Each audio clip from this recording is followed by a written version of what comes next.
On va servir également nos parents paysans avec bien sûr celui qui vient maintenant, M. Augustin Mian. Il est chef de service agro-météo à la Sodexam. Avec lui, nous allons aborder le thème qui se met maintenant sur votre écran, les prévisions sur la saison culturelle estampillée 2019. C'est parti. Ah, on n'a pas de jingle. Ah, j'ai fait un lancement, tout ça, mais c'est pas grave. Monsieur Mian, bonjour. Bonjour, monsieur. Ça va bien? Oui, ça va, Alors, monsieur. de quoi s'occupe réellement le chef de service agro-météo à la Sodexam? L'agrométéorologie, d'abord, c'est la météorologie appliquée à l'agriculture. De façon générale, il y a la météorologie aéronautique, Oui. mais beaucoup ne savent pas qu'on s'occupe de l'agriculture. Ah oui, ça c'est clair. Donc, dans le contexte du changement climatique, nous avons décidé d'élaborer des produits, des informations pour accompagner nos parents paysans qui sont un peu perdus sur le terrain, compte tenu du fait que maintenant, on ne sait pas quand la saison démarre, même quand ça démarre, on ne sait pas quand ça s'arrête, ainsi de suite. C'est vrai qu'il y a beaucoup d'incompréhension due au changement climatique en général sur le territoire. Donc, pour poursuivre avec la question de Marcelin, qu'est-ce que vous faites au quotidien avec les paysans? Au quotidien, d'abord, nous avons des instruments de mesure sur le territoire national qui nous permettent d'avoir des données pour faire des analyses climatiques, pour leur donner des produits, par exemple, le début de la saison, la longueur de la saison, et les pauses pluviométriques. Parce que quand la saison a démarré, on sème. Mais malheureusement, le plus souvent, c'est jalonné de pauses pluviométriques, c'est-à-dire des moments où il ne pleut pas. Donc, selon la variété de la culture, c'est très sensible. Donc, nous leur donnons les meilleures périodes où il faut planter pour que, au moment où la plante atteint sa phase reproductive, c'est-à-dire la phase où elle a vraiment besoin d'eau, ça coïncide avec la période franchement humide pour qu'on puisse accroître les rendements et puis avoir une bonne production agricole. Monsieur Mian, la majeure partie de nos parents au niveau des plantations est analphabète. Hein. Oui. Voilà. Et donc, comment ça se passe? Les bulletins sont en quelle langue? Ou bien c'est adapté? Ou bien il y a des équipes sur le terrain? C'est quoi le créneau de communication? Dans un premier temps, nous avons des partenaires sur le terrain, les partenaires dans le milieu agricole qui ont l'habitude de faire l'encadrement. Donc, eux, ils ont ce qu'on appelle les paysans relais. Dans chaque village, vous êtes sans ignorer que maintenant, il y a au moins un bachelier, quelqu'un qui sait lire et écrire. Donc, ceux-là, on les prend, on les forme, et c'est eux qui répercutent les formations. Mais nous sommes en train de travailler de sorte qu'on puisse arriver à envoyer ce qu'on appelle les SMS vocaux dans nos localités.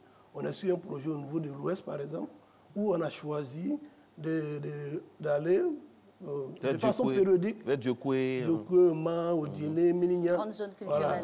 Donc, on va dans une radio régionale, on choisit par exemple, si on a à Touba, 2 ou 3 langues les mieux parlées, donc on explique et les gens traduisent. Donc, progressivement, on est sur le terrain, comme le territoire est vaste, et en fonction de nos moyens et des appuis que nous avons, progressivement. Donc, parlons de la météo et des prévisions pour cette saison culturelle 2019. Oui. Qu'est-ce qui est déployé et quelles sont les informations que vous devez distiller? Bon, chaque année, avant le début de la saison des pluies, la première saison des pluies au niveau du sud, c'est-à-dire à partir du mois de février ou début mars, on fait des prévisions. C'est une rencontre régionale de 17 pays africains, d'Afrique de l'Ouest, et on fait des prévisions. Et depuis le 2 mars, on a déjà les résultats.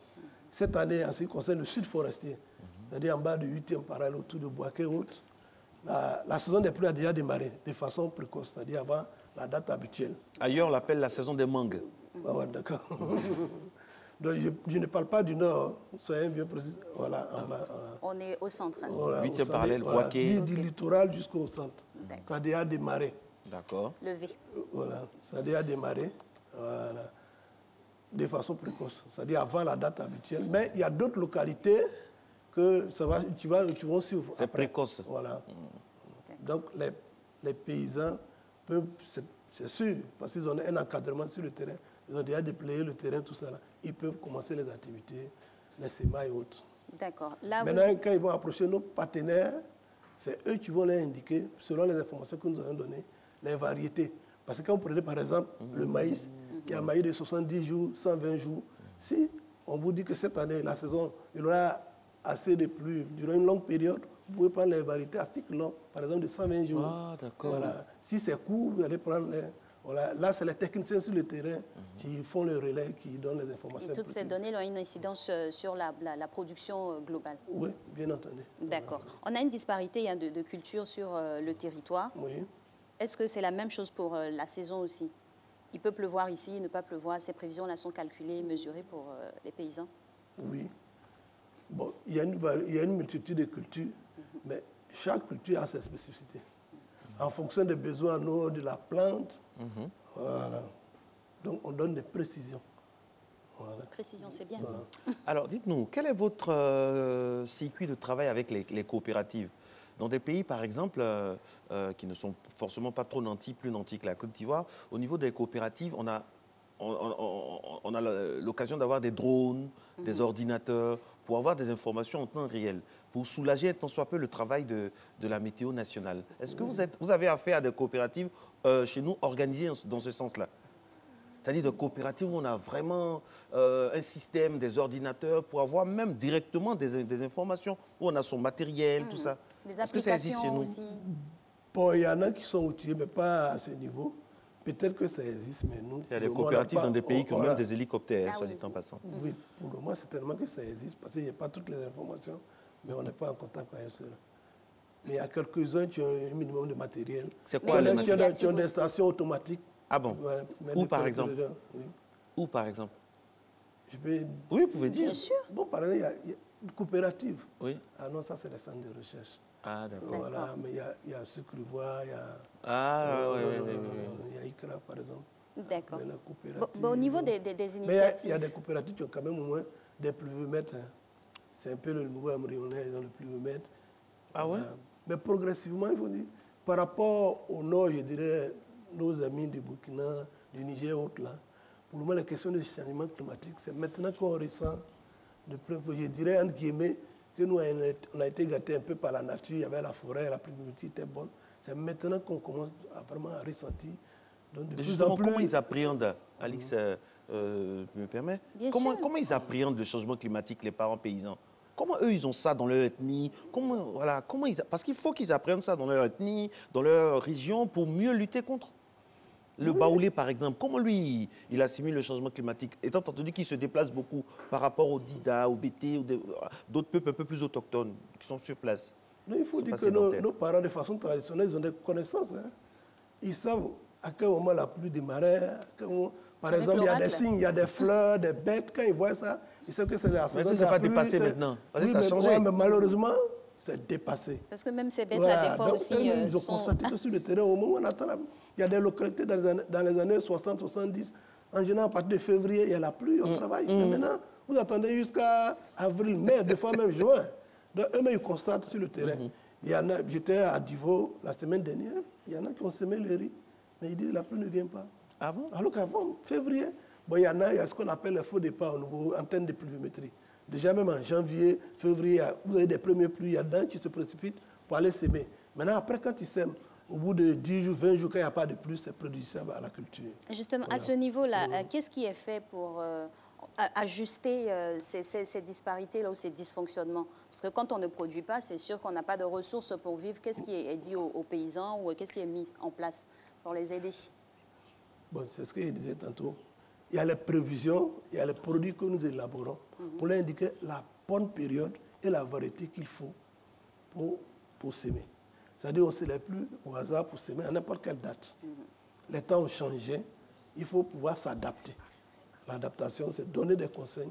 Pour que, Donc ça impose une réorganisation voilà. au niveau Maintenant, financier aussi. Et puis progressivement, là, c'est vrai, la météo aussi a ses limites. Il faut penser à faire de la petite irrigation aussi. Par exemple, quand on fait les cultures de contre-saison, la petite irrigation, juste la période où il ne pleut pas, on apporte de l'eau. Quand il pleut, on arrête. Monsieur Mian, Oui.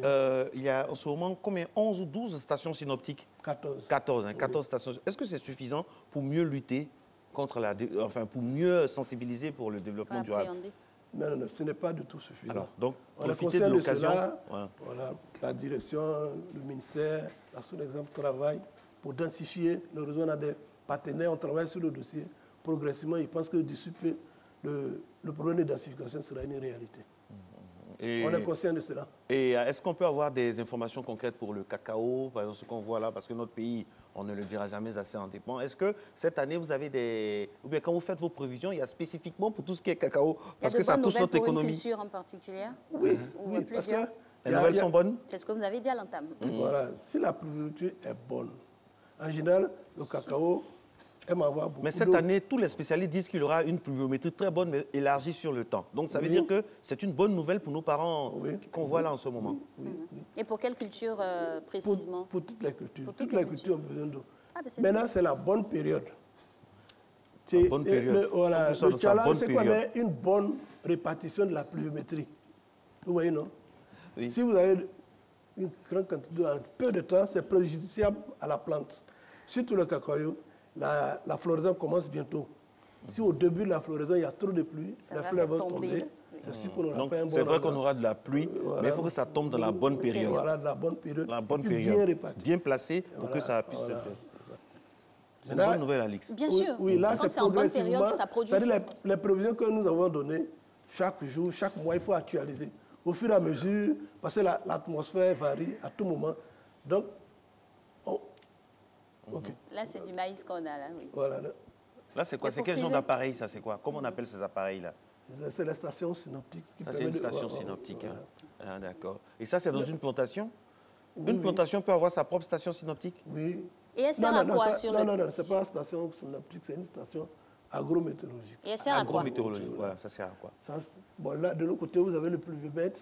Et là, il y a des capteurs pour mesurer le vent, l'humidité, la température. Il y a un ensemble de paramètres. Et il y a quelqu'un dans la plantation. plantation qui va relever ça tous les jours. Oui, quand c'est automatique, on peut, à partir de son bureau, collecter les informations. Maintenant, moi, quand je prends, par exemple, le sens du vent, comment j'explique ça dans ma langue à mon papa ou bien à mon oncle qui gère la plantation?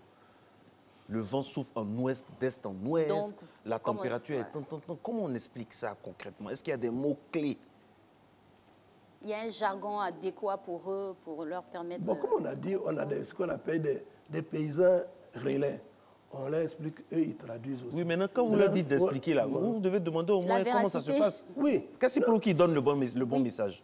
Non, les parents, j'ai dit, toutes ces notions-là, les parents les connaissent bien.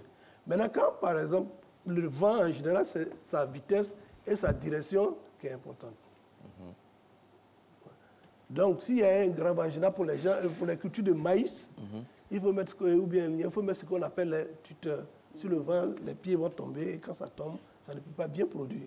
Donc, s'il y a de grands vents, on fait des alertes, on signale et on met ce qu'on appelle les tuteurs pour éviter, ou bien les bananiers, pour éviter que ça tombe. Je ne sais pas si vous avez l'habitude d'aller dans les plantations. Il y a ce qu'on appelle les tuteurs qui permettent voilà, au pied de nous. Ah, ce sont les tuteurs, ça dit ça soutient quoi. Voilà, ça soutenir. soutient. Voilà. Ailleurs, on parlait de Voilà, donc on donne ce genre d'informations. Ah, les D'accord. tuteurs. C'est bon à savoir tout ça. Oui. C'est bon à savoir. Notre pays est organisé quand même. Il y a tout et puis on espère qu'on aura plus de stations synoptiques pour le bien de nos parents Voilà, paysans. Le projet est en marche. Je crois que ça avance.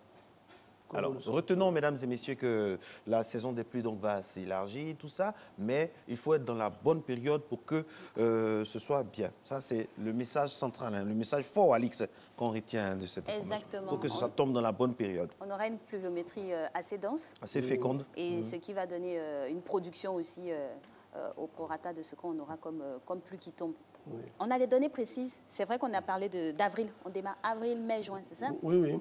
Donc c'est pendant cette période-là, Oui, tout le voilà, monde... voilà. C'est la foire à la culture. Oui. Maintenant, à partir d'avril, on va faire d'autres provisions pour le nord et puis la deuxième saison des pluies.